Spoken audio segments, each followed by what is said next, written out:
The Books of the Boble. Burger death. I saw a man die at a Burger King. Well, not actually saw, but became suddenly aware of the result. As a manager, I'm trained to spot things like that. You know, roaches hibernating among the buns, thieves lurking among the crew, dead men wedged into burnt orange booths. Truthfully, he was quite easy to miss. Elderly gentleman, taking a nap in his Whopper with cheese plus extra lettuce, tasting his fries with the pores of his skin, ketchup splayed across his forehead. Add a happy-tongued dog lapping at his face, and you had a regular Norman Rockwell. Grandpa takes a licking. Stop sticking. It was a quiet death, evidenced by the fact that none of us heard anything. Like it was a sigh passed between pressed-together lips, pop, fizzle, and his heart simply went off. And he expired, outlived by his driver's license and senior citizen discount card. It's incredibly sad to be survived by plastic. Death and Burger King have always shared commonalities in my experience.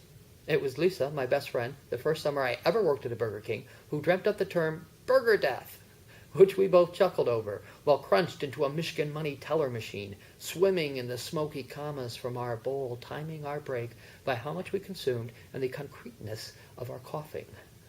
You could smoke 2 bowls in about 4 minutes and 32 seconds. Not a lot of people know that.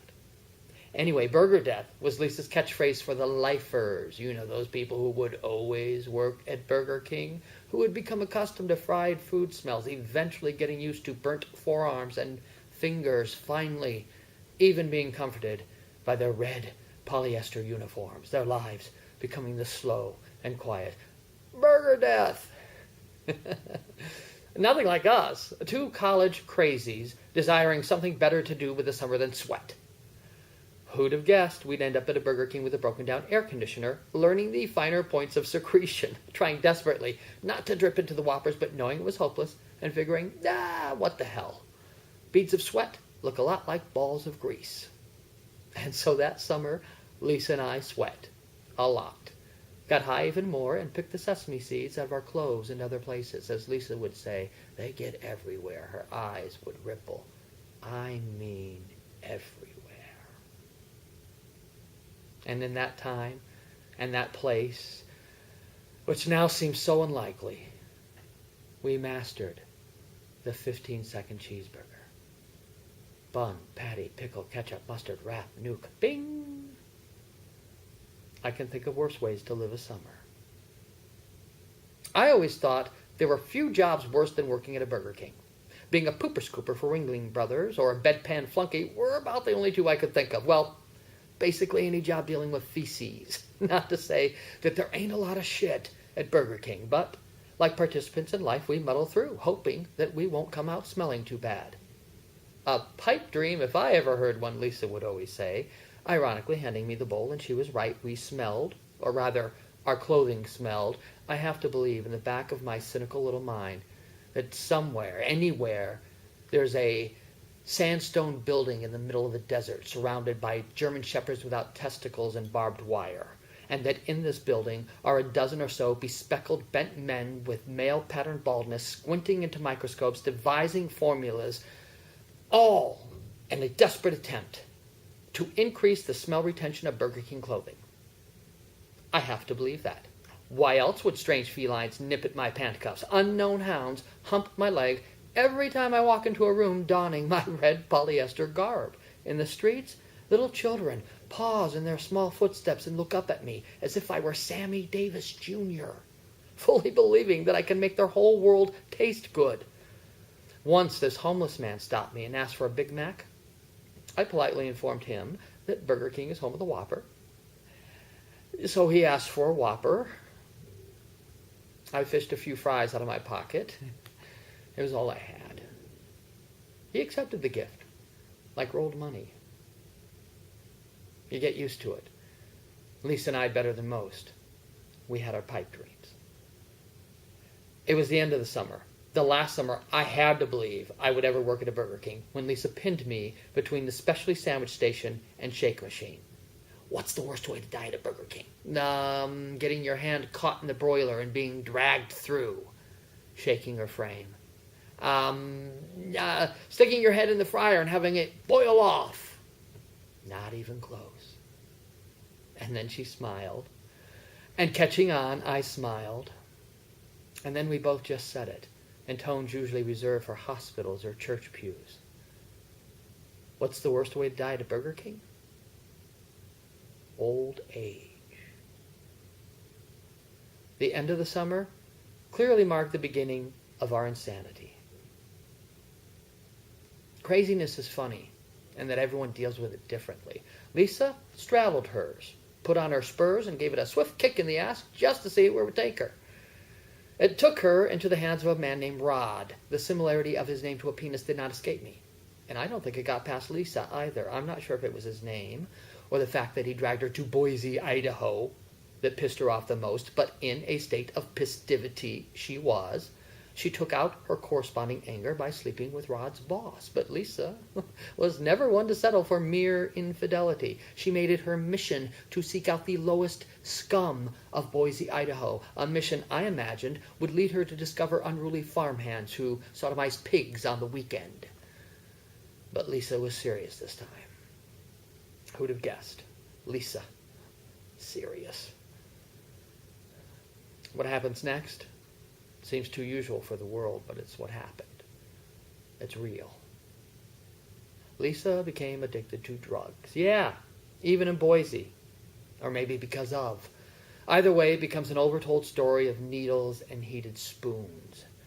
Crank is what Lisa called the methadone she sold, the methadone she guided with the help of her new lover, Gary, into her tired veins. Crank is the first thing Lisa said to me exactly 1 month after my college graduation. 2 days before I would take my mighty communications degree and hurl it like a thunderbolt at the job market. And 6 months before I would accept a lonely managerial position at Burger King. Crank, she said. I'm on crank. That's nice, I said. What is that, some sort of motor oil? I don't think she found that funny. There was a silence, and then she just kept on talking, telling me about the 4 days she'd been up tripping, about how they'd run out of crank the night before, about how they'd made some homemade crank in the bathtub, and about how she'd just shot an armful of it when the inspiration to call me struck. Flattered as I was, I couldn't help but think, I don't know, maybe it's just me, but taking something that I have made in my bathtub and shooting it into my veins just seems incredibly stupid. And I told Lisa this, and well, you can imagine where that conversation led.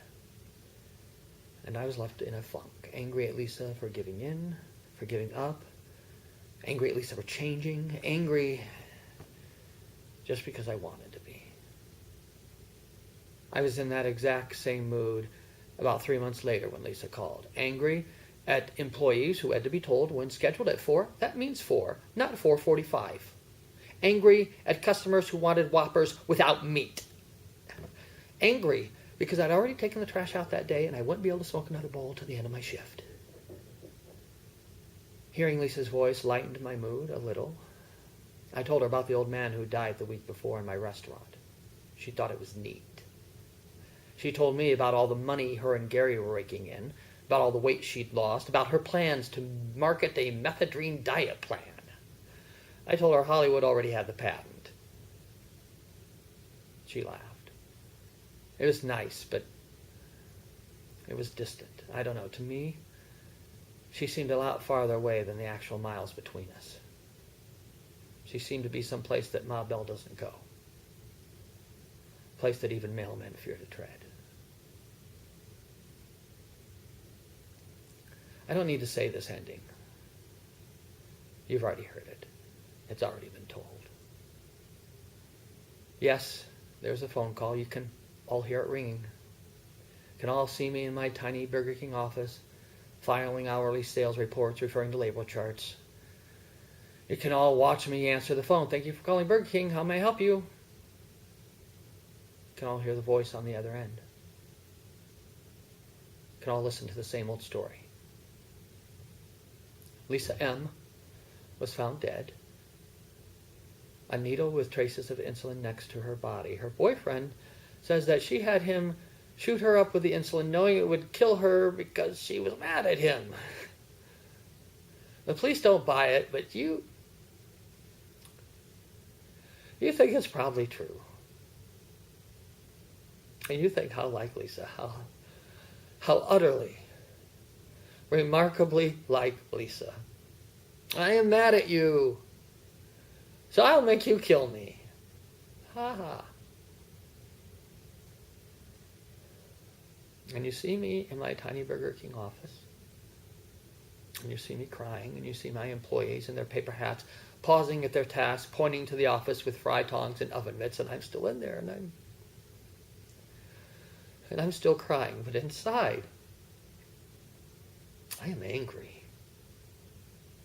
Angry at Lisa for giving in, for giving up. Angry at the impotence of my bachelor's degree. Angry that the last thing that old man saw before he died was a fucking Whopper with cheese.